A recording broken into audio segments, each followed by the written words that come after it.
Chapter 6, The First Two Finders. The very next day, the first golden ticket was found. The finder was a boy called Augustus Gloop, and Mr. Bucket's evening newspaper carried a large picture of him on the front page. The picture showed a 9-year-old boy who was so enormously fat he looked as though he had been blown up with a powerful pump. Great flabby folds of fat bulged out from every part of his body, and his face was like a monstrous ball of dough with two small, greedy, curranty eyes peering out upon the world. The town in which Augustus Gloop lived, the newspaper said, had gone wild with excitement over their hero. Flags were flying from all the windows, children had been given a holiday from school, and a parade was being organized in honor of the famous youth. "I just knew Augustus would find a golden ticket," his mother had told the newspaper men. "He eats so many candy bars a day that it was almost impossible for him not to find one. Eating is his hobby, you know. That's all he's interested in. But still, that's better than being a hooligan and shooting off zip guns and things like that in his spare time, isn't it?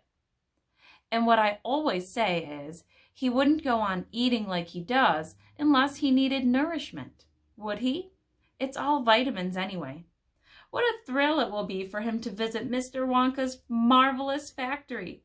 We're just as proud as can be." "What a revolting woman," said Grandma Josephine. "And what a repulsive boy," said Grandma Georgina. "Only 4 golden tickets left," said Grandpa George. "I wonder who'll get those." And now the whole country, indeed, the whole world, seemed suddenly to be caught up in a mad candy-buying spree. Everybody searching frantically for those precious remaining tickets. Fully grown women were seen going into sweet shops and buying 10 Wonka candy bars at a time, then tearing off the wrappers on the spot and peering eagerly underneath for a glint of golden paper. Children were taking hammers and smashing their piggy banks and running out to the shops with handfuls of money. In one city, a famous gangster robbed a bank of $5,000 and spent the whole lot on candy bars that same afternoon. And when the police entered his house to arrest him, they found him sitting on the floor amidst mountains of candy, ripping off the wrappers with the blade of a long dagger. In far-off Russia, a woman called Charlotte Roos claimed to have found the second ticket, but it turned out to be a clever fake. In England, the famous scientist, Professor Foulbody, invented a machine which would tell you at once, without opening the wrapper of a candy bar, whether or not there was a golden ticket hidden underneath it. The machine had a mechanical arm that shot out with tremendous force and grabbed a hold of anything that had the slightest bit of gold inside it. And for a moment, it looked like it was the answer to everything.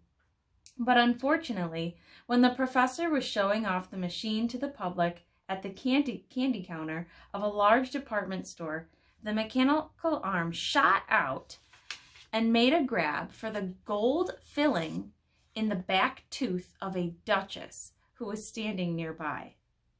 There was an ugly scene, and the machine was smashed by the crowd. Suddenly, on the day before Charlie Bucket's birthday, the newspapers announced that the second golden ticket had been found. The lucky person was a small girl called Veruca Salt, who lived with her rich parents in a great city far away. Once again, Mr. Bucket's evening newspaper carried a big picture of the finder. She was sitting between her beaming father and mother in the living room of their house, waving the golden ticket above her head and grinning from ear to ear. Veruca's father, Mr. Salt, had eagerly explained to the newspaperman exactly how the ticket was found. "You see, fellers," he had said, "as soon as my little girl told me that she simply had to have one of those golden tickets, I went out into the town and started buying up all the Wonka candy bars I could lay my hands on. Thousands of them I must have bought. Hundreds of thousands. Then I had them loaded onto trucks and sent directly to my own factory. I'm in the peanut business, you see, and I've got about 100 women working for me over at my joint, shelling peanuts for roasting and salting. That's what they do all day long, those women. They sit there shelling peanuts. So I says to them, 'Okay, girls,' I says, 'from now on, you can stop shelling peanuts and start shelling the wrappers off these crazy candy bars instead.' And they did. I had every worker in the place yanking the paper off those bars of chocolate full speed ahead from morning until night. But 3 days went by and we had no luck. Oh, it was terrible. My little Veruca got more and more upset each day, and every time I went home, she would scream at me, 'Where's my golden ticket? I want my golden ticket!' And she would lie for hours on the floor, kicking and yelling in the most disturbing way. Well, sir, I just hated to see my little girl feeling unhappy like that, so I vowed I would keep up the search until I got her what she wanted. Then, suddenly, on the evening of the 4th day, one of my women workers yelled, 'I've got it! A golden ticket!' And I said, 'Give it to me, quick!' And she did, and I rushed it home and gave it to my darling Veruca. And now she's all smiles and we have a happy home once again." "That's even worse than the fat boy," said Grandma Josephine. "She needs a real good spanking," said Grandma Georgina.